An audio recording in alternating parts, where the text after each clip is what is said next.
Need kaadrid on filmitud täna öösel Tallinnas inimeste poolt, kes tänavatel ringi jooksnud hobuseid kohtasid. Videod on üles pandud YouTube'i internetikeskkonda.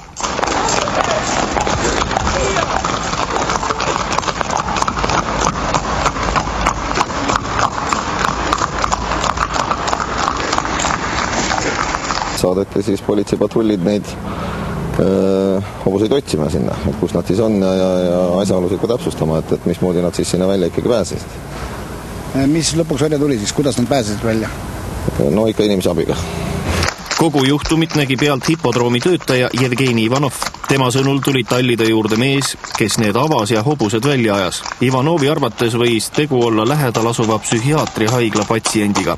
Обнаружил, что какой-то мужчина возле конюшни моего соседа пытается из загона выгнать лошадей. Когда я подошел и начал спрашивать у него, что он здесь делает, он на меня набросился и пытался меня испугать. И тогда я увидел, что по мере МЦТ в сторону Палдиски-Манта бегут 5-6 лошадей. И мне было важнее пойти постараться поймать этих лошадей, чтобы они не попали на дорогу. Isik, kes nad siis välja lasi, peeti ka mingi 1,5 tundi hiljem ka kinni ja toimetati politseiosakonda. Ja mis tast edasi sai? Praegu olles temaga siin natukene tegeletakse, aga ta üldiselt anti arstide hoole alla. Kas oli põhjust arvata, et inimene ei ole stabiilne? Politseinik pole arst, politsei ei saa sellist asja täpselt öelda, aga jah, kahtlus oli ja kiirabile ta üle anti ja meedikutega edasi tegelevad praegusel hetkel. Lahti pääsenud võistlustraavlid hirmutasid tänavatel ringi kapates inimesi, noored täkkud läksid aga omavahel kaklema. 3-aastane täkk Gordon sai kakluses nii rängalt kannatada, et loomaarstid kahtlustavad tal lõualuu murdu. Pea kõik hobused said vigastada, pääses vaid üks varsaga mära.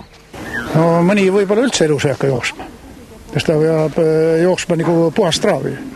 Ja kui on mingi just jalgades ja puusas on viga sees, et siis tast ei tule enam võistlushobust.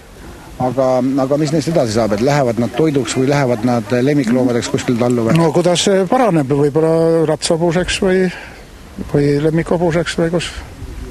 Ja nagu Aili ütles kellele, et võib-olla on lõualuu katki, sellega pole teha midagi, seda ei parane.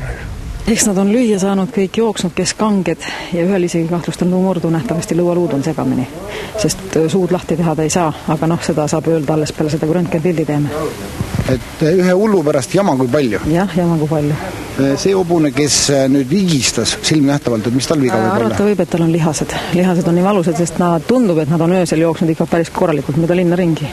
Pilt on ühesõnaga päris katastrofaalne. Hobuste omaniku Ülo Kiisi sõnul on talle ja loomadele tekitatud kahju kohutav. Näete, praegu lonkavad, mõne päeva pärast näeb, mis esimene päev ei näita midagi. Praegu veel nad ei ole maha jahtunud, jahtuvad täielikult maha, siis alles näeb, mis nad on. No see hobune ka nüüd praegu silm nähtavalt higistab, et mida see võib tähendada? No lonkab jah, ta on saanud siia piha peale kõva paugu.